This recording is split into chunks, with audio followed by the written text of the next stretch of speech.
Imagine building something for 20 years.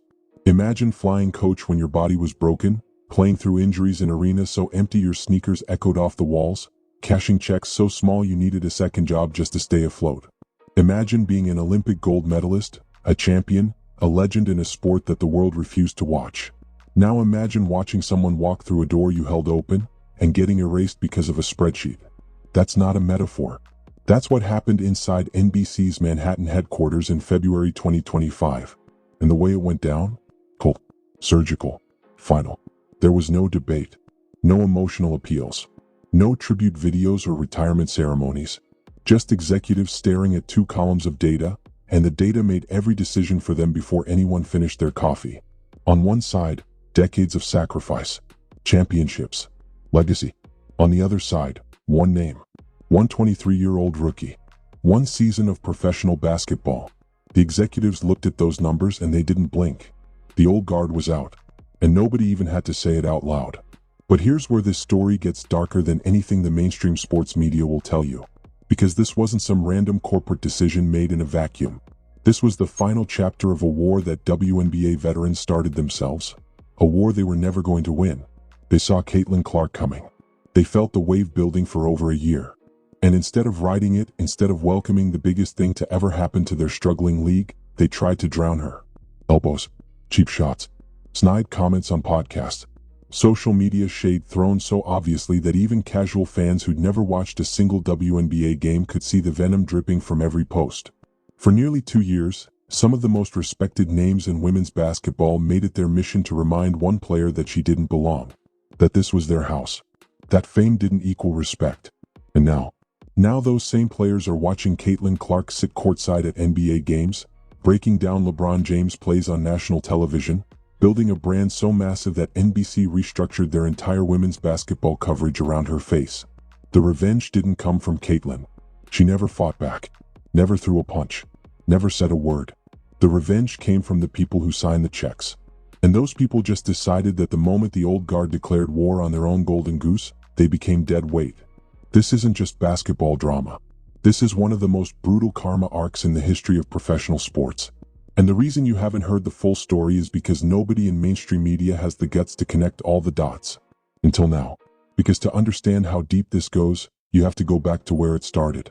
You have to understand just how bad things were before she arrived, and why the veterans were so terrified of what she represented. The Indiana Fever, the team that would draft Caitlin Clark in April 2024, wasn't just struggling. They were invisible. Home games averaged around 4,000 fans in a 17,000-seat arena. Think about that visual.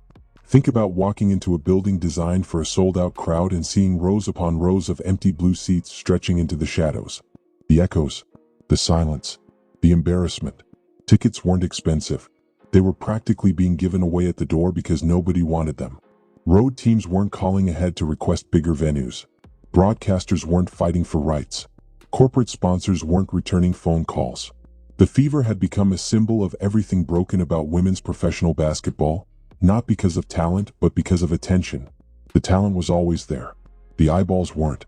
And the Fever weren't alone in this. The WNBA as a whole was bleeding relevance so quietly that most of America didn't even notice. On a strong night, a nationally televised game might pull 400,000 viewers. On a slow weekday, some games dipped below 100,000. To put that in perspective, a mid-tier college football game on a regional sports network drew more attention than a professional women's basketball broadcast on a major cable channel. This was supposed to be the pinnacle of the sport. This was supposed to be the dream. And it was dying in plain sight. But nobody wanted to admit it. Nobody wanted to say out loud what the numbers were screaming. Until one player made ignoring the truth impossible. Here's the thing about earthquakes, you don't always feel them coming. Sometimes the ground just opens up beneath your feet without warning, and by the time you realize what's happening, the whole landscape has already shifted. That's what happened to the WNBA in April 2024. The moment Caitlin Clark's name was called at the draft, something cracked open in the foundation of women's professional basketball. Not gradually, not over months or years of slow build. Instantly. Like someone flipped a switch in the dark and flooded the room with blinding light. Within 1 week, 7 days, season ticket sales for the Indiana Fever jumped 300%. Not 30%. 300. Phone lines at the arena box office were jammed. The website crashed multiple times from traffic surges. People who had never watched a WNBA game in their lives were suddenly calling, asking when tickets would be available, asking how early they needed to show up, asking if they could bring their daughters to see her play. And this was before she'd even stepped on a professional court. Road teams started making calls that had never been made in the league's history. Arena managers across the country were getting requests to move Fever away games to larger venues because their regular facilities couldn't handle the demand. Teams that had struggled to give away tickets were now scrambling to figure out how to fit everyone who wanted to watch. Her first professional game drew 2.4 million television viewers. Let that number sink in. The league had been averaging around 400,000 on a good night. Some games barely cracked six figures. And suddenly, one rookie's debut pulled in numbers that made network executives sit up straight in their chairs and start making phone calls. The money followed the eyeballs. It always does. Ticket prices surged overnight. Merchandise sales shattered every record the league had on file.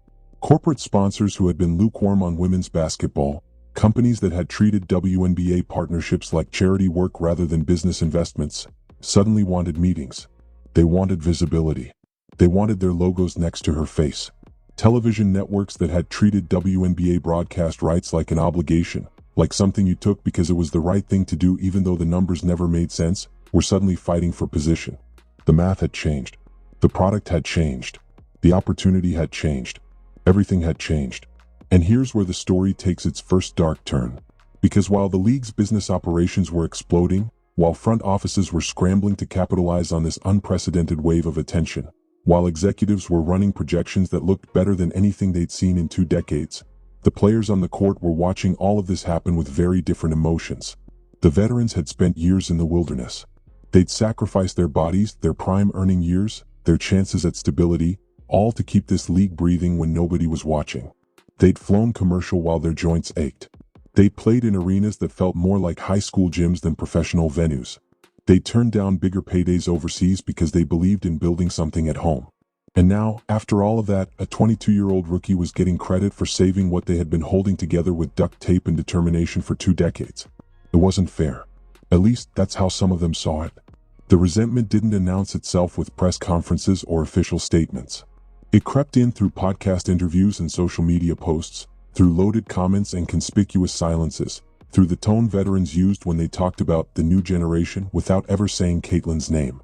Diana Taurasi, one of the most decorated players in WNBA history, 5 championships, Olympic gold, a resume that commands respect in any room, went on a podcast before the season even started and delivered what sounded like analysis but felt like something else entirely.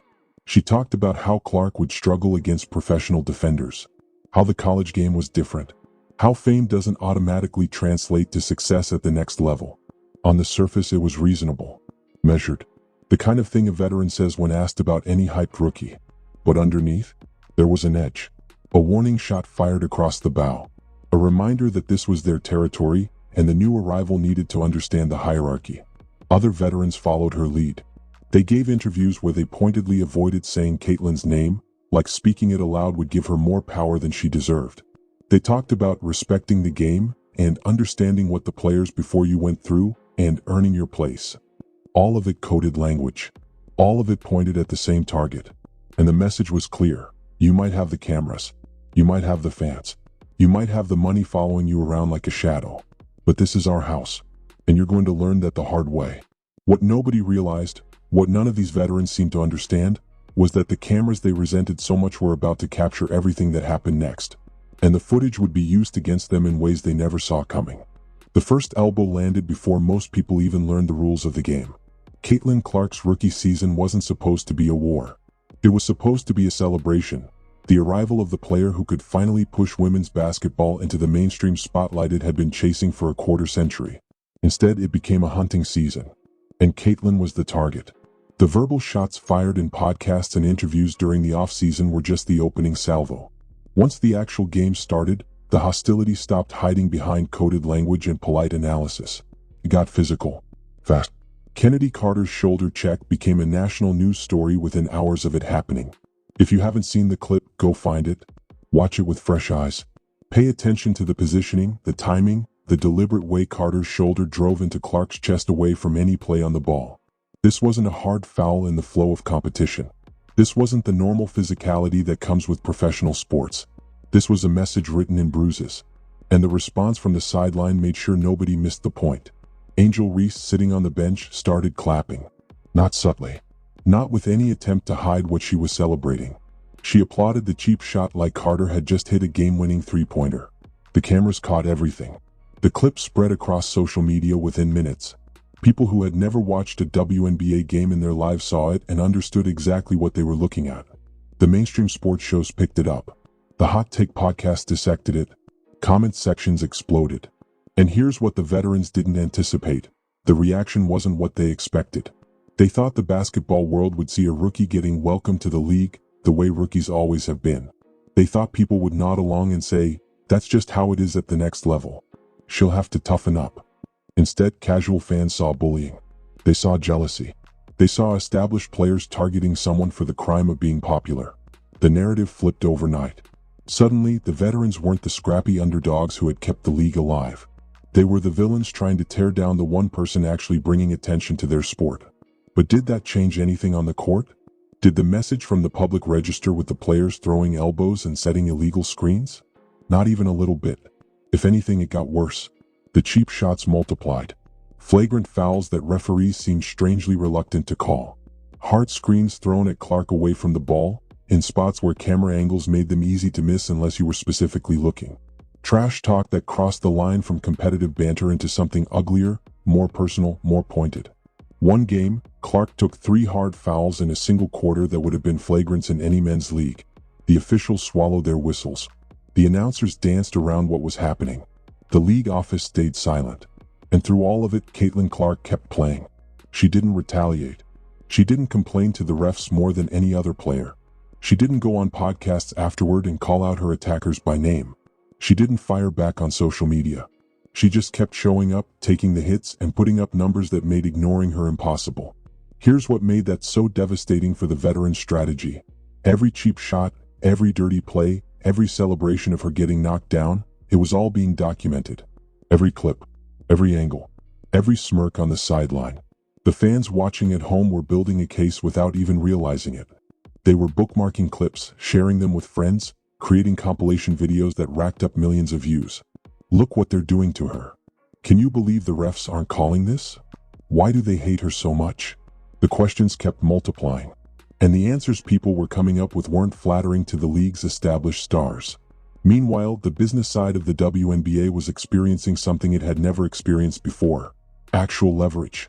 Television networks were calling about expanded coverage. Corporate sponsors were asking for more visibility. Merchandise sales were still climbing. Ticket revenue was smashing projections across the entire league, not just in Indiana. All of that money, all of that attention, all of those unprecedented opportunities, they were flowing directly from one source. And that source was getting knocked around on the court by the very players benefiting from her presence. The executives noticed. The corporate partners noticed. The television networks noticed. Everyone was keeping score. And the scoreboard wasn't measuring points anymore. It was measuring something far more dangerous for the veterans: value. Because in professional sports, there's only one question that matters when contracts come up and decisions get made and the future of the league gets decided. What do you bring to the table? The veterans thought their answer was obvious. Legacy, championships, decades of sacrifice, the credibility that comes from building something from nothing. But the spreadsheets told a different story. And spreadsheets don't care about feelings. What nobody knew yet, what none of the players throwing elbows could have possibly anticipated, was that those spreadsheets were already being assembled, already being analyzed, already being used to make decisions that would reshape the entire landscape of women's basketball. And the first domino was about to fall in a place none of them expected. Not on the court, not in the locker room, in a boardroom in Manhattan, where the only thing that mattered was which column had the bigger number. Money has a way of making things very clear very fast. While the veterans were focused on making Caitlin Clark feel unwelcome, the business executives watching from corner offices were running calculations that had nothing to do with basketball fundamentals or respect for legacy. They were doing math. Simple, brutal math. And the numbers were telling a story that would eventually destroy careers. Here's what the spreadsheets showed. Before Caitlin Clark arrived, an average Indiana Fever home game generated roughly $50,000 in ticket revenue. After her arrival, that number exploded past $300,000. The same building, the same seats, the same concession stands. 6 times the money flowing through the doors. But it wasn't just Indiana anymore. Every arena in the league saw the same pattern. When the Fever came to town, ticket sales surged. When Caitlin Clark's name was on the marquee, the building filled up. Teams that had struggled to give tickets away were suddenly experiencing something foreign: demand. League-wide merchandise sales, which had been essentially flat for years, jumped by double digits in a single season. Jersey sales alone were up over 200%. And one jersey was outselling every other player in the league combined. Take a wild guess whose name was on the back. NBC's streaming platform, Peacock, tracked a 35% increase in subscriptions during the WNBA season. Their internal data traced the bump almost directly to the availability of Fever games on the platform. People weren't signing up to watch the WNBA. They were signing up to watch her. These weren't projections.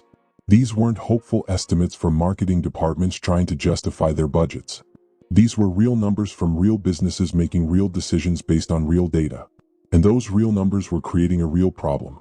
Because while one player was generating unprecedented value for the league, a group of established veterans was actively trying to make her experience as miserable as possible. They were throwing elbows at the golden goose. They were celebrating when she got knocked down. They were using their platforms to undermine the person single-handedly transforming their industry. The corporate sponsors noticed this dynamic immediately. When you're a major brand considering a partnership with a sports league, you don't just look at viewership numbers. You look at storylines. You look at public perception. You look at which athletes your target demographic actually wants to see, and which ones they're starting to associate with negativity. The WNBA's storyline in 2024 wasn't league experience's historic growth and unity. It was established players appear to bully popular rookie while benefiting from her success. That's not a narrative that looks good on a sponsorship deck. Phone calls started happening behind closed doors. Conversations that never made it to the press. Brands asking league officials what was being done about the optics problem. Networks expressing concern about featuring certain players prominently in promotional materials. Nobody issued public ultimatums. That's not how business works at this level. But the message was being communicated through the channels that actually matter, the ones attached to checkbooks. And NBC was paying very close attention. The network had invested heavily in women's basketball. They had made a bet that the WNBA could become a legitimate property, something that moved the needle on subscriptions and advertising revenue. They had staked real money on that belief.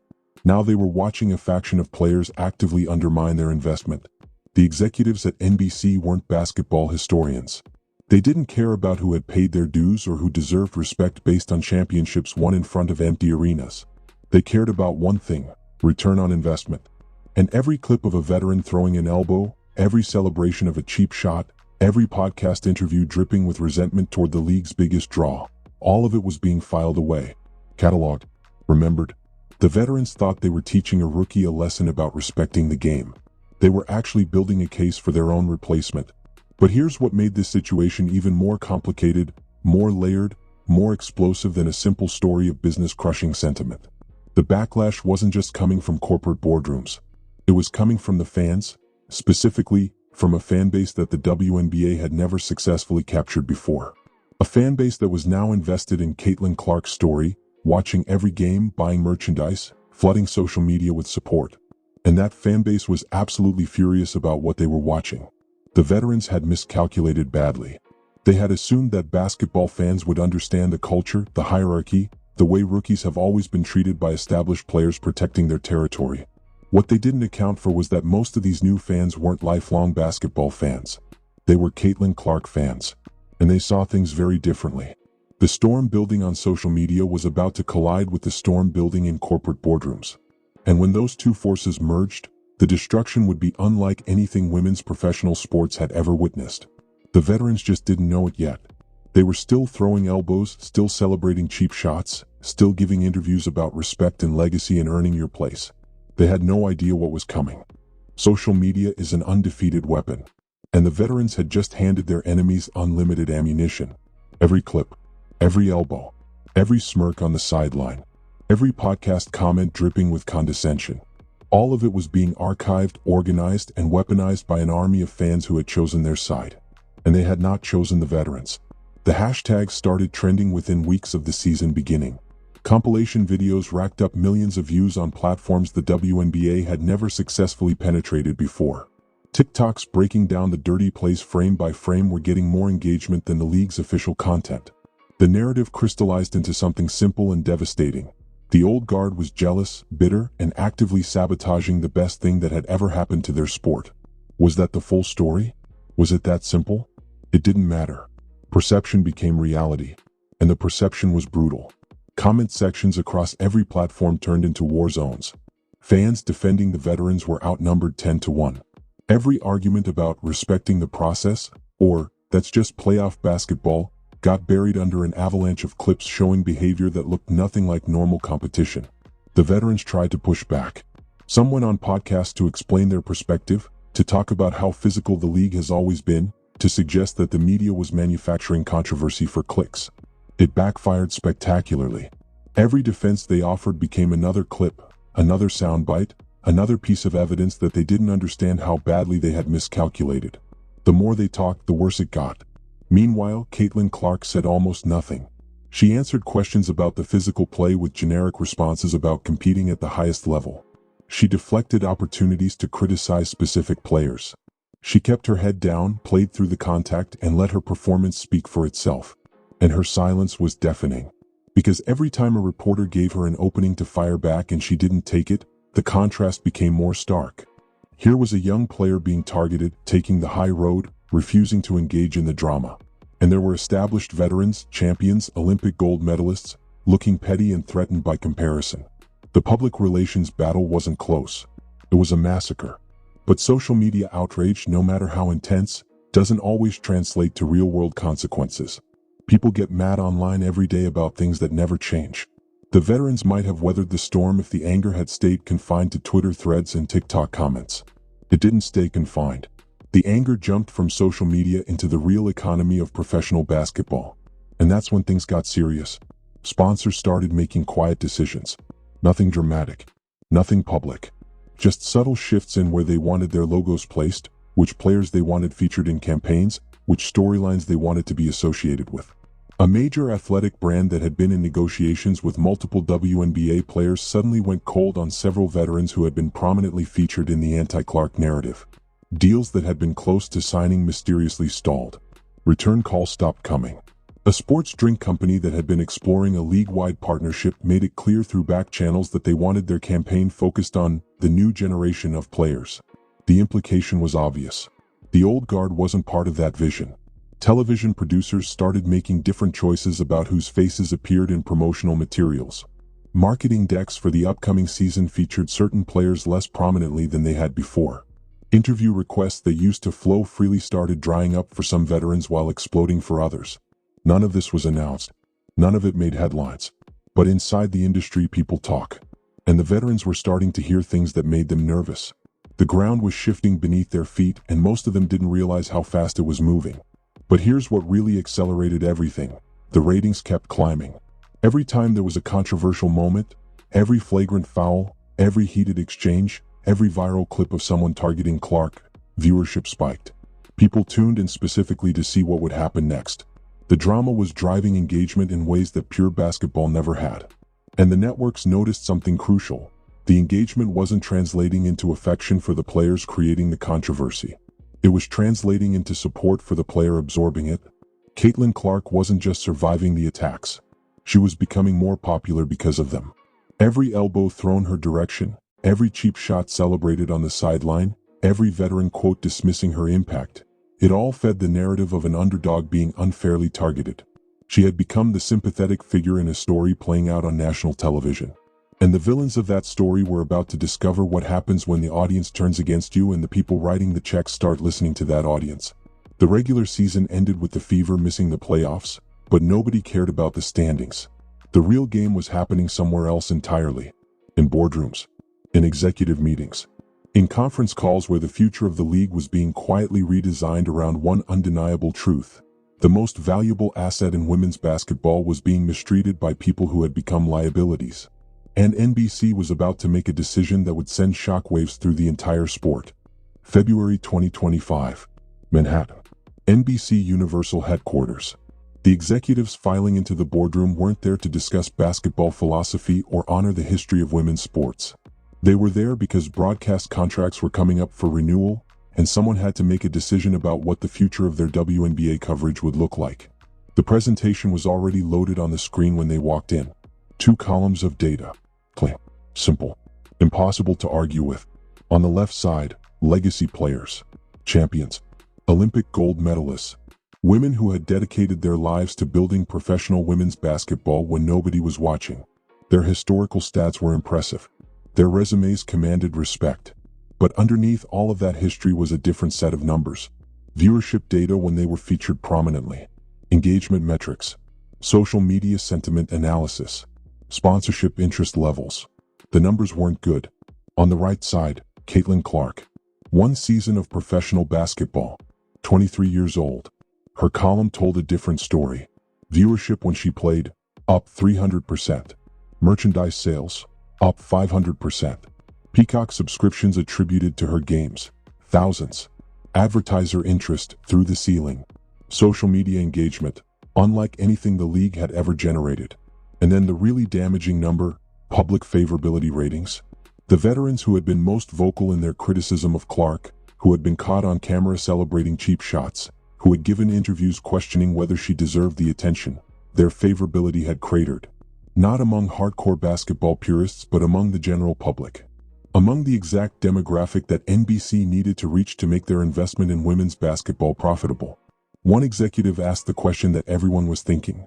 What happens if we build our coverage around the legacy players and Clark leaves for another opportunity? The silence in the room answered before anyone spoke. If Caitlin Clark walked away from the WNBA, the numbers suggested the league would collapse back to its pre-2024 baseline. Maybe worse, because now the expectations had been raised. Now people knew what women's basketball could be when it had a genuine superstar. Going backward would feel like failure. Another executive brought up the elephant in the room. What's the public perception risk if we appear to be phasing out veteran players? The marketing director pulled up another slide. Social media sentiment analysis. Thousands of data points collected over the past year. The conclusion was stark. The general public wasn't sympathetic to the veterans' perspective. They saw it as established players bullying someone for being popular. Pushing those players to the forefront of coverage wouldn't be seen as honoring the game's history. It would be seen as rewarding bad behavior. The business case was airtight. The emotional case didn't matter. In professional sports, sentiment doesn't override the spreadsheet. Not ever. The decision wasn't even difficult once the data was on the table. It was obvious. NBC would restructure their entire WNBA coverage around Caitlin Clark. She would be the centerpiece of promotional campaigns. She would get the marquee interview slots. She would be the face of women's basketball in every marketing deck and every pitch to advertisers. And the veterans who had spent 2 years trying to make her feel unwelcome? They would still be featured when necessary. They would still get coverage during games. But the spotlight, the attention, the prime positioning, all of that was moving in one direction. Toward the player the audience actually wanted to see.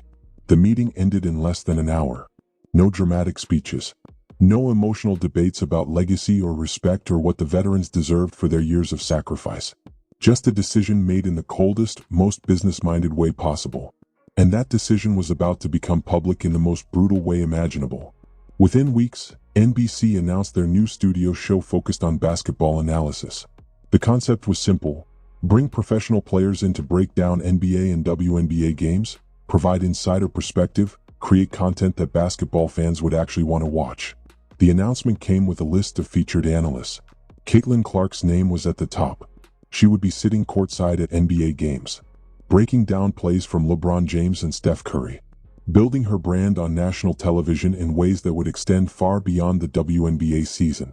The network was investing in her future. They were positioning her not just as a basketball player, but as a basketball personality. Someone who could cross over into mainstream sports media in ways that no WNBA player had ever successfully done. The veterans who had criticized her, who had questioned whether she deserved the attention, who had physically targeted her on the court. Their names weren't on the analyst list. Some of them had more championships, more experience, more years of professional basketball knowledge. None of that mattered. The decision had been made by the same logic that governs every business decision in professional sports: return on investment. And the numbers said Caitlin Clark was the investment worth making. The reaction online was immediate and predictable. Clark supporters celebrated the news as validation. The veteran's defenders called it disrespectful and short-sighted. But here's what made this moment so much more devastating than a simple hiring decision. It wasn't just NBC. Other networks started making similar moves. Other brands started making similar calculations. The entire infrastructure of women's basketball media was quietly reorganizing itself around the same conclusion that NBC had reached. One player had become too valuable to risk alienating. And the players who had tried to cut her down had made themselves toxic in the process. The karma wasn't subtle. It wasn't metaphorical. It was written in contracts and job offers that didn't come. In interview requests that dried up. In endorsement deals that went to other players. In opportunities that evaporated for reasons that nobody stated out loud but everyone understood. The veterans had declared war on the golden goose. And the people who owned the farm had just made it clear whose side they were on. But the story doesn't end there. Because what happened next revealed just how completely the power structure in women's basketball had shifted. Damage control in professional sports is an art form. And some of the veterans were about to learn they had no talent for it. The NBC announcement landed like a bomb, but the real destruction happened in the silence that followed. Because what the public didn't see were the phone calls that didn't come. The conversations that never happened. The opportunities that simply evaporated without explanation. One veteran player, a three-time champion with a resume that belonged in a Hall of Fame discussion, had been in talks with a major media company about a postseason analyst role. The negotiations had been moving forward smoothly for months. After the Clark controversy reached its peak, after the clips of her celebrating cheap shots went viral, after the social media backlash became impossible to ignore, those negotiations went cold. No dramatic confrontation. No phone call explaining the decision. Just return emails that took longer and longer to arrive until they stopped coming entirely. The message was clear even though nobody had the courage to say it out loud. You're a liability now. Another veteran, someone who had been featured in league promotional materials for years, noticed something strange about the 2025 marketing campaign. Her image had been quietly replaced. The photo shoots she used to be invited to were happening without her. The interview requests from major publications dried up. When she asked her agent what was happening, the answer came wrapped in corporate language about shifting demographics and new marketing directions. Translation: the league is moving on without you. This wasn't affecting every veteran equally. Players who had stayed neutral, who had welcomed Clark publicly, who had focused on their own games without getting dragged into the drama, they were fine. Some were even benefiting from the increased attention on the league. But the ones who had been most visible in their criticism, most vocal in their resentment, most physical in their on-court targeting, they were being quietly frozen out. Not banned. Not punished officially. Just gradually pushed to the margins of a league they had helped build. And the cruelest part? They had done this to themselves. Nobody had forced them to celebrate cheap shots on camera. Nobody had forced them to go on podcasts questioning whether Clark deserved the attention. Nobody had forced them to make their resentment so public, so obvious, so impossible to ignore. They had chosen that path. And now they were discovering where it led. Some tried to backtrack. Carefully worded social media posts praising the growth of the league. Interviews where they talked about being excited for the next generation. Public statements about how competition makes everyone better. It was too late. The internet never forgets. Every attempt to rehabilitate their image just triggered another wave of clips showing what they had said and done when they thought the narrative was going their way. You can't unring a bell. You can't take back footage that's been viewed millions of times. You can't erase the memory of celebrating when someone gets knocked to the ground. The veterans who understood this went silent. They stopped giving interviews about Clark. They stopped commenting on the state of the league.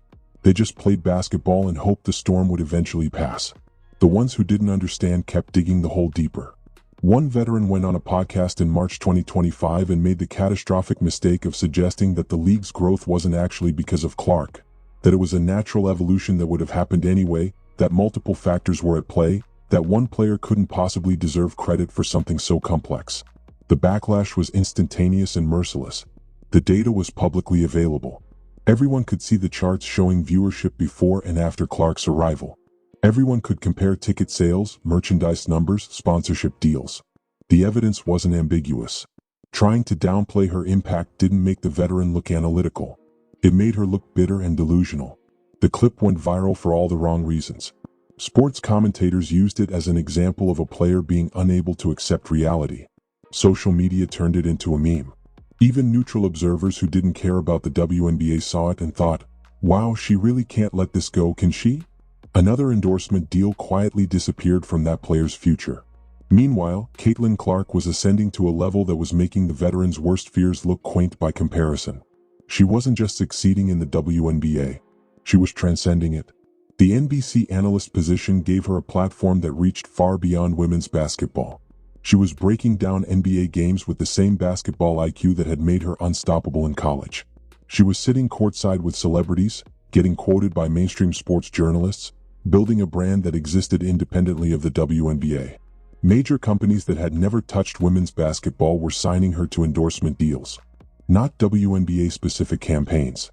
General market campaigns featuring her alongside athletes from the NFL, NBA, and international soccer. She had become what the veterans had always wanted to be, a crossover star. Someone who could bring casual sports fans into women's basketball rather than preaching to the existing choir. And she had done it in less than 2 years while being physically targeted and verbally undermined by the very people who should have been celebrating her arrival. The irony was so thick you could choke on it. But here's where the story takes its final, most devastating turn. Because while the veterans were dealing with the professional consequences of their actions, while they were watching opportunities evaporate and endorsements disappear, while they were trying to figure out how to salvage their reputations, the league itself was making a decision that would make all of that look like a preview. The WNBA had been operating under the same structure, the same schedule, the same basic framework for years. And that framework had kept the league in survival mode, never quite breaking through to mainstream relevance.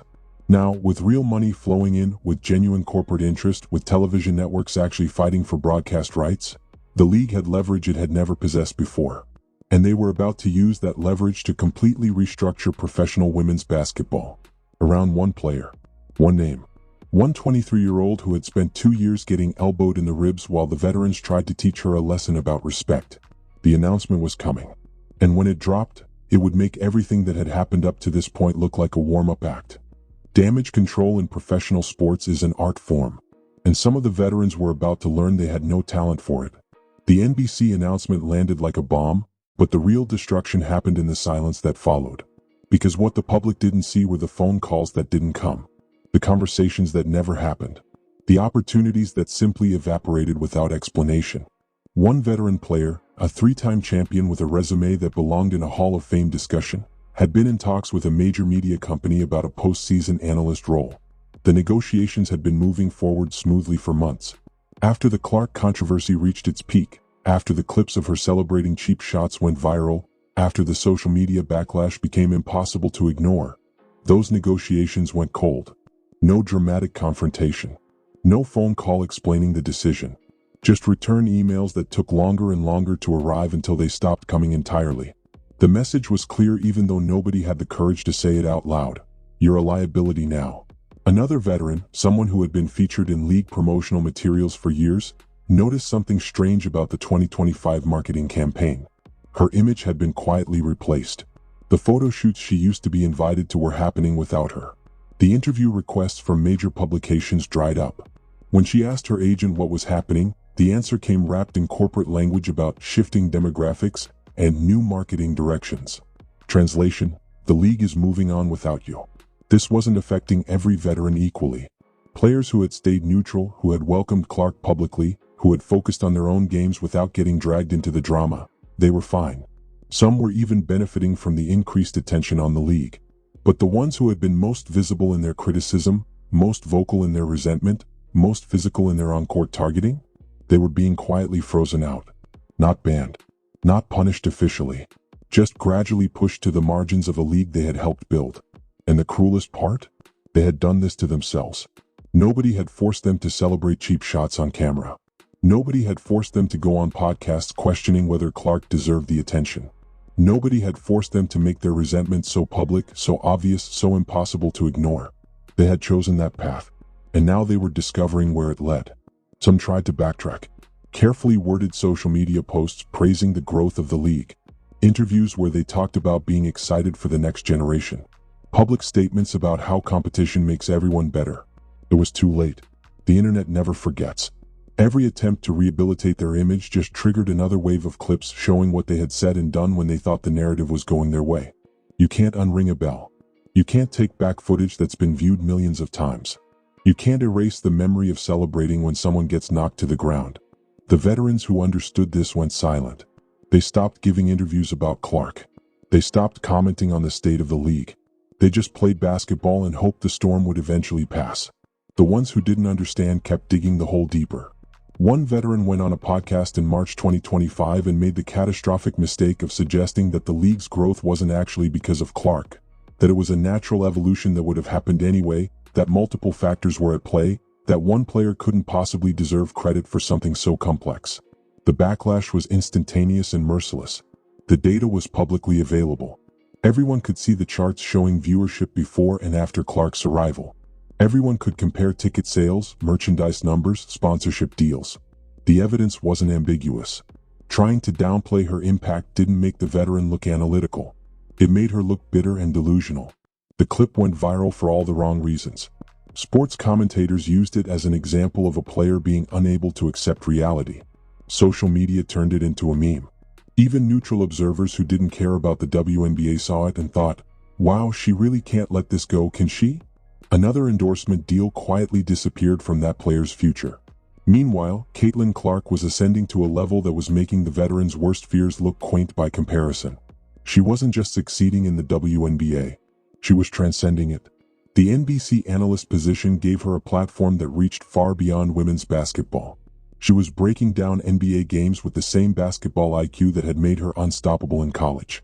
She was sitting courtside with celebrities, getting quoted by mainstream sports journalists, building a brand that existed independently of the WNBA. Major companies that had never touched women's basketball were signing her to endorsement deals. Not WNBA-specific campaigns. General market campaigns featuring her alongside athletes from the NFL, NBA, and international soccer. She had become what the veterans had always wanted to be, a crossover star. Someone who could bring casual sports fans into women's basketball rather than preaching to the existing choir. And she had done it in less than 2 years while being physically targeted and verbally undermined by the very people who should have been celebrating her arrival. The irony was so thick you could choke on it. But here's where the story takes its final, most devastating turn. Because while the veterans were dealing with the professional consequences of their actions, while they were watching opportunities evaporate and endorsements disappear, while they were trying to figure out how to salvage their reputations, the league itself was making a decision that would make all of that look like a preview. The WNBA had been operating under the same structure, the same schedule, the same basic framework for years. And that framework had kept the league in survival mode, never quite breaking through to mainstream relevance. Now, with real money flowing in, with genuine corporate interest, with television networks actually fighting for broadcast rights, the league had leverage it had never possessed before. And they were about to use that leverage to completely restructure professional women's basketball. Around one player. One name. One 23-year-old who had spent 2 years getting elbowed in the ribs while the veterans tried to teach her a lesson about respect. The announcement was coming. And when it dropped, it would make everything that had happened up to this point look like a warm-up act. April 2025. The WNBA held a press conference that barely anyone in the mainstream media thought would matter. They were wrong. The commissioner stepped to the podium with an announcement that would fundamentally reshape the economics of women's professional basketball. A new television deal. Expanded playoff format. International exhibition games. But the detail that made executives in the room sit up straight wasn't about format or schedule. It was about charter flights. For the first time in league history, every team would travel on private chartered aircraft. No more commercial airlines. No more sitting in airport terminals. No more of the indignity that had defined WNBA travel for decades. The veterans should have been celebrating. This was something they had fought for, something they had been promised would come when the league could afford it. The league could finally afford it. Because of Caitlin Clark.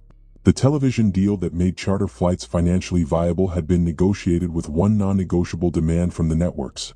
Guaranteed prime slots featuring the Indiana Fever. Guaranteed coverage of Caitlin Clark games. Guaranteed promotional focus on the player driving the ratings that justified the contract. The veterans were going to fly private. They were going to experience the professional treatment they had always deserved. And they had one person to thank for it, the same person many of them had spent 2 years trying to break. The bitterness of that irony settled over the league like fog. Some veterans had the grace to acknowledge it publicly. A few posted messages thanking Clark for changing the trajectory of women's basketball, for bringing the attention that made these improvements possible. Others stayed silent, unable to publicly celebrate benefits that came directly from the success of someone they had openly resented. And a few, the ones who still didn't understand how badly they had miscalculated, continued to frame the league's growth as something that transcended any individual player. Every time one of them said it, the internet would pull up the receipts, the attendance charts, the viewership graphs, the timeline showing exactly when everything changed. February 2024. WNBA averages 400,000 viewers per game. May 2024. Caitlin Clark's first game draws 2.4 million viewers. The data didn't lie. And the veterans who kept trying to argue against objective reality were only damaging themselves further. But the league restructuring went deeper than travel accommodations. The WNBA announced a new tiered marketing strategy.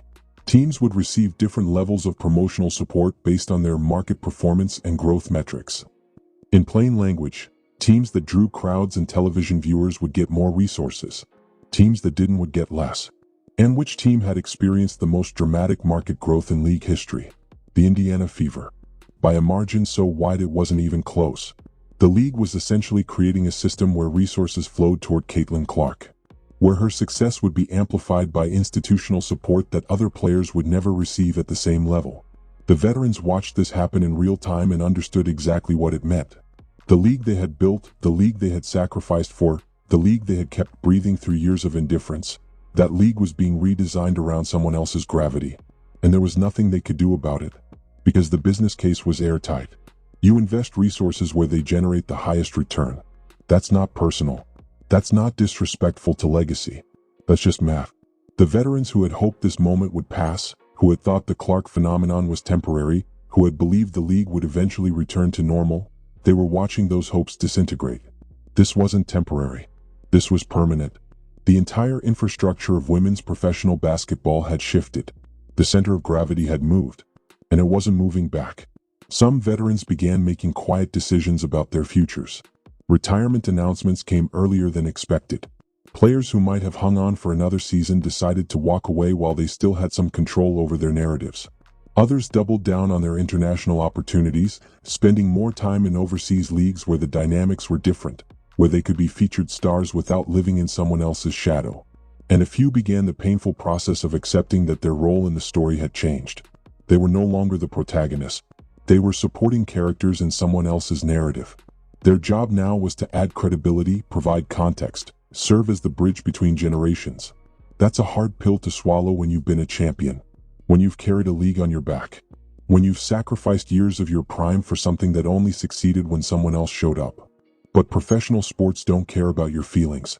The game moves forward whether you're ready or not.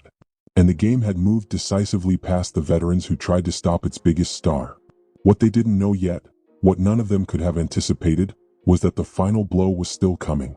Because NBC wasn't done making decisions. They had restructured their coverage. They had made Clark the centerpiece of their basketball analysis. They had invested in her future beyond the WNBA. But there was one more move left to make. One more message to send about who mattered and who didn't in the new landscape of women's basketball. And when that message arrived, it would leave no doubt about who had won this war and who had destroyed their own careers by fighting it. The final humiliation came disguised as an honor. June 2025. NBC announced a documentary series celebrating the history of the WNBA, titled The Rise. 28 years of struggle, triumph, and transformation captured in 6 episodes. The veterans should have been the stars of this story. Their faces should have dominated the promotional materials. Their championships, their sacrifices, their years of keeping the league alive, all of it should have been the emotional core of the series. Should have been. Instead, the documentary was structured around one central question. How did Caitlin Clark save women's basketball? Episode 1 opened not with the league's founding in 1997, not with the early champions who established its credibility, but with empty arenas in 2023, with struggling franchises, with a sport on life support. The narrative was devastating in its simplicity. Everything before Caitlin Clark was prologue. Everything after her was the real story. The veterans appeared in the documentary, of course. They had to. You couldn't tell the story without them. But they appeared as context, as background, as the people who kept the lights on until the real star showed up to flip the switch. Their championships were mentioned in montages. Their Olympic victories were footnotes. Their decades of excellence were compressed into transitional segments between the real story beats, all of which centered on Clark's arrival and impact. One veteran, watching an advanced screening, later told a friend it felt like being erased in real time. Like watching your life's work get rewritten as someone else's origin story. The documentary included the controversy, of course. How could it not? Episode 4 was titled Resistance. It featured every viral moment from Clark's rookie season. The shoulder checks, the flagrant fouls, the celebrations on the bench, the podcast comments dripping with resentment. NBC didn't need to editorialize.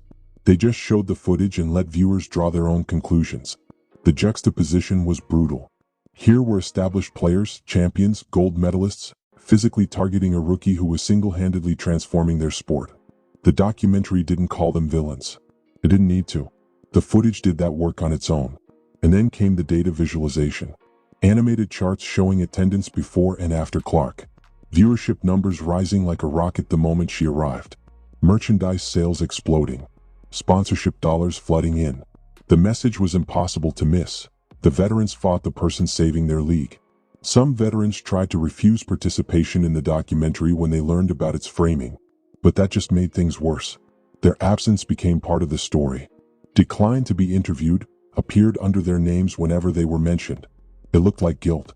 Like they couldn't face what they had done. The veterans who did participate tried to reshape the narrative during their interviews. They talked about building foundations, about necessary growing pains, about how every generation stands on the shoulders of the previous one.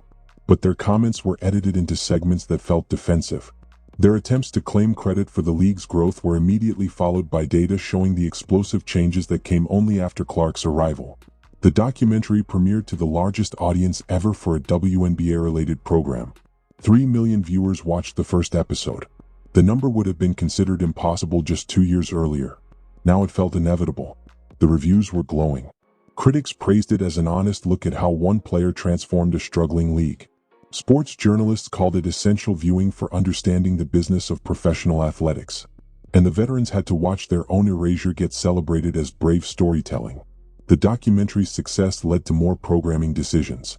NBC greenlit a weekly show focused entirely on Caitlin Clark's analysis of basketball at all levels. Not a WNBA show featuring Clark. A Clark show that sometimes discussed the WNBA. The distinction mattered. She was bigger than the league now. Her brand transcended the sport that had tried to reject her. Meanwhile, the veterans who had been most vocal in their opposition to Clark were finding their own opportunities disappearing at an accelerating rate. One former MVP, someone who had carried the league for years, was quietly informed that her broadcasting contract wouldn't be renewed. The network executive who delivered the news wrapped it in language about evolving demographics and new strategic directions. Everyone knew what it really meant. You're toxic to our brand now. Another veteran discovered that her youth basketball camp, which had run successfully for 5 years, suddenly couldn't find corporate sponsors.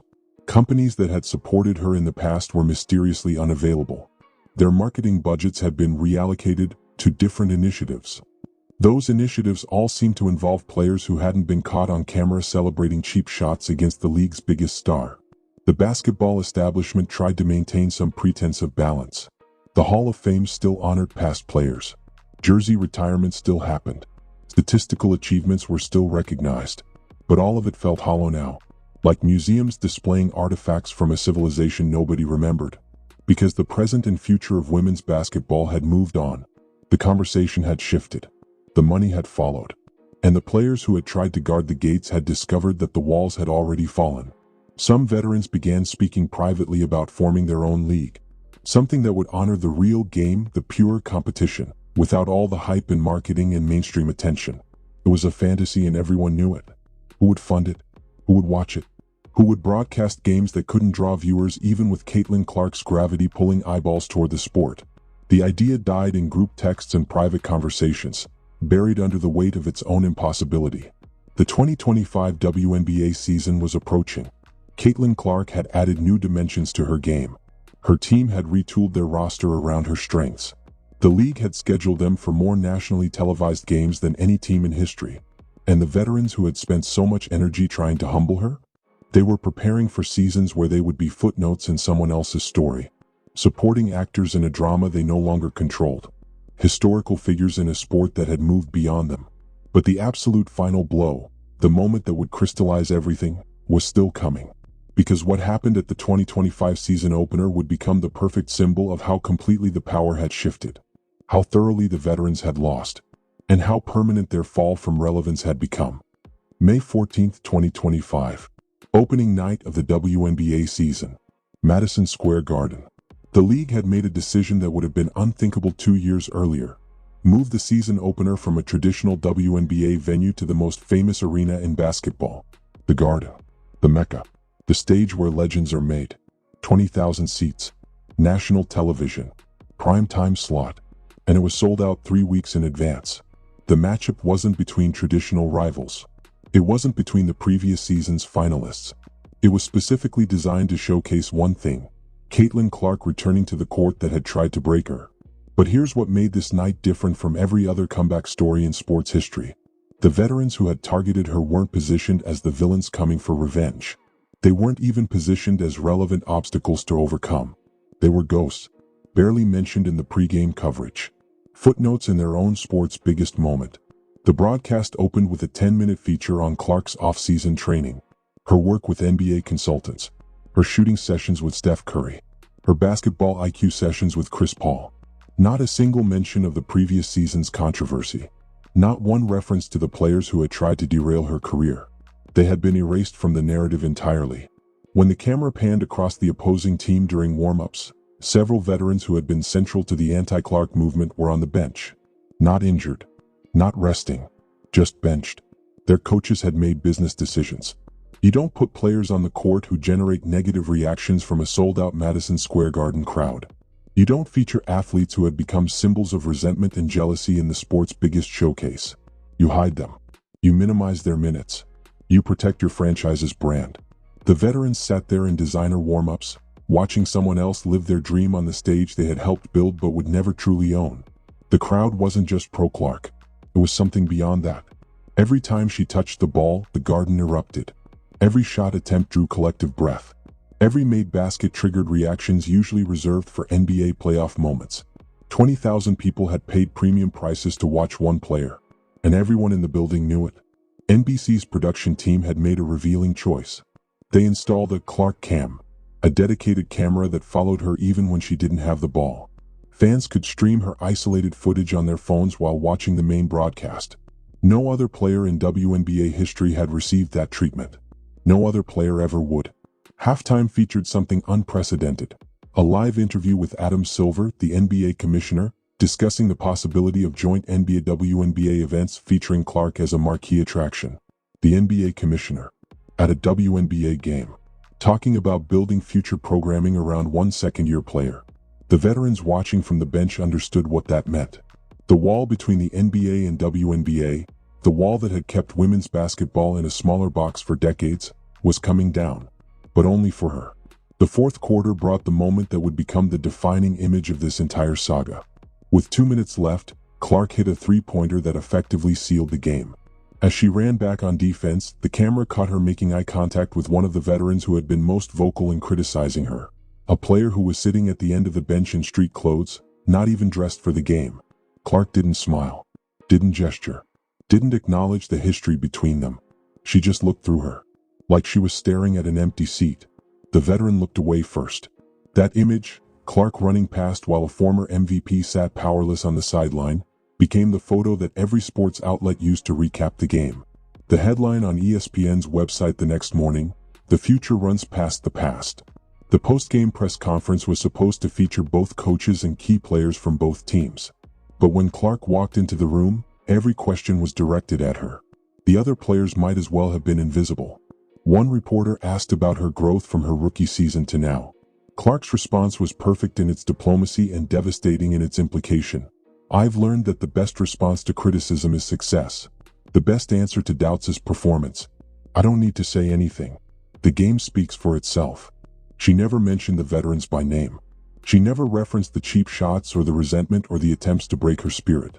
She didn't need to. Everyone knew what she meant. Everyone knew who had lost. The final insult came from the ratings.